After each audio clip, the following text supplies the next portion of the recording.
Hello people, I am Sky Demolisher and welcome back for another From the Collection Fridays, a series where I take things from my collection and show it to you, my viewers. And at the moment, you should be through your first week of quarantine in New Zealand. I hope you're doing well.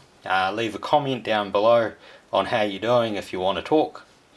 And like I said in last week's episode, for the next couple of weeks I'm going to cover board games. Some of these will actually be because of board games, and others, like this one, are because there's not just a board game version but an app version for Android and I believe Apple, as well as a game version on Steam. Now those game versions are typically called Elder Sign Omens. They're how I first played this game, and I very much play this game exactly the same way as I would on the app, with the slight differences that, you know, this is actually like a card and dice game. So it's part of the H.P. Lovecraft like Arkham Horror series, so it does it's similar to say like Eldritch Horror or Mansions of Madness or Arkham Horror, but this is very much a game that can be played a lot more quicker than those games from my understanding, and it takes up a lot less room. So on the back there you get an idea of how the game is set out. So it shows you down the bottom here the dice. And I apologise if it doesn't focus too well. Like I said last week, I had to change the room that I do all these videos in. So they might be a little bit more blurry because of the difference in lighting. But basically you set out the board like it is in this picture. So you've got up here is the entry to the mansion, or the museum. I believe it's held at like the Miskatonic Institute. So this is like your entry board. This is where you start. You get to choose well, you can either choose to start as a specific investigator, or you can do what I do, which is randomize your investigator. And then you set out 6 cards, and they are the locations around the museum that you travel to. Now, the general idea of the game is that you're trying to stop an ancient evil from entering the world. So that's the things like Cthulhu, or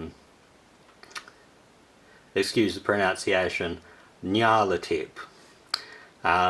You know, all those wonderful creatures that H.P. Lovecraft wrote about that have particularly hard names to pronounce. And the way you do it, if I pull up a card, so this set is the Outer Worlds thing, so they're like extra dimensions that you go to. So this is the City of the Great Race. I realise it's probably a bit blurry because of it being in the plastic, but it gives you an idea. So what you do is you roll dice to get these symbols.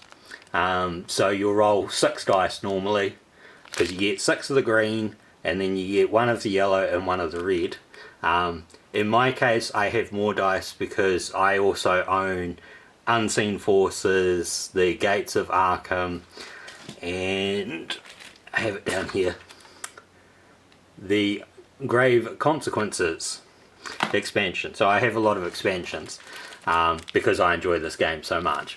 You roll your 6 dice or your 8 dice if you've got basically like an ally or a common item or a spell that allows you to hold more dice. You'll roll the dice, and then you try to get the dice to equal 1 row of these symbols. So for that one you'll only need 1 die. You lock that die on that symbol, and then you try to get the next one. Some of them are set in like an order that you've got to complete them. If you fail them, this is the consequence. So you'll lose 1 of your sanity and 2 of your stamina.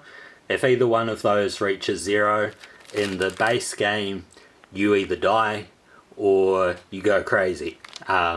With expansions, you still die, but you might get valuable items or something like that after your death.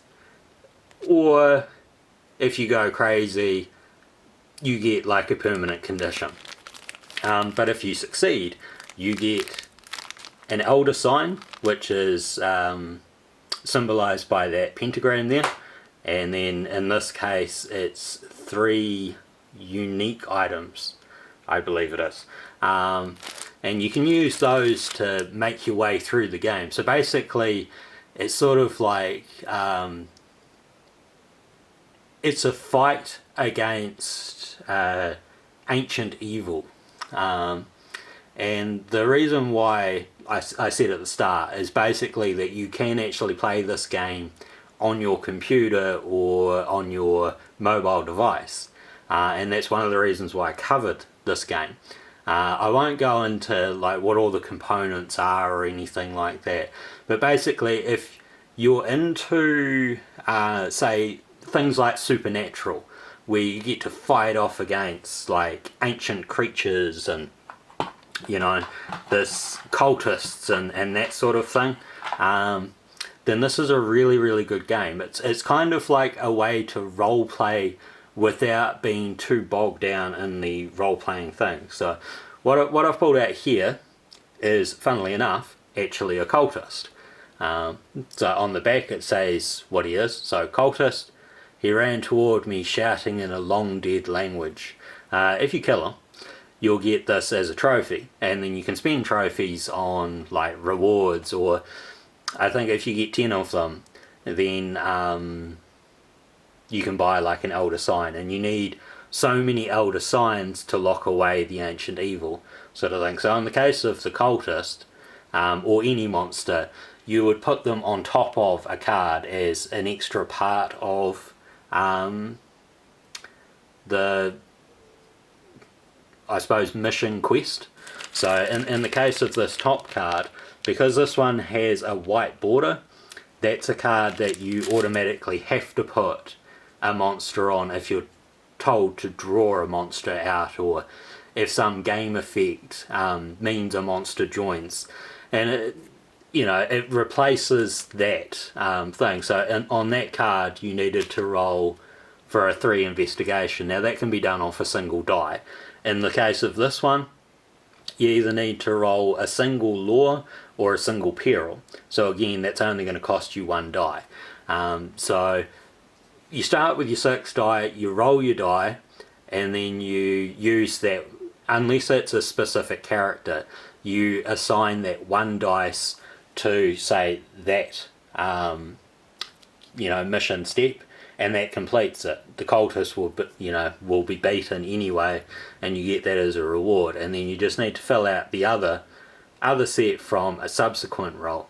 Now you can get like clue tokens and that sort of stuff which help with the re-rolls, or you might have a spell that allows you to lock specific dice so that you can hold them to complete an objective later on that card, and if there's already an investigator there, they can help you complete that quest.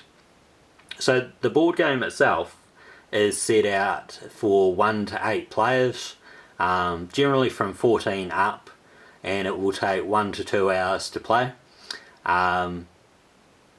That's typically how long I have played it for. When I've done like the International Tabletop Day, hard to speak, International Tabletop Day, this is often one of the games that I cover in it. And I normally just play it by myself, but I have played it with other people over the net sort of thing, just sending them photos. So all around, I actually think this is a really great game. I believe that Will Wheaton actually played it on tabletop a number of years ago. So if I can find those videos, I'll leave a link down below for you to watch those, because I think that it's a great watch. Other than that, I'll try to leave links to either the Steam page or the apps for the game in case you're interested in playing those. I think either one of them is under $10, or yeah, it's either under 10 or under $15 New Zealand, so they're not too expensive, and it will just give you something to do. So I hope you've enjoyed this, and until next time, take care of yourselves. Bye.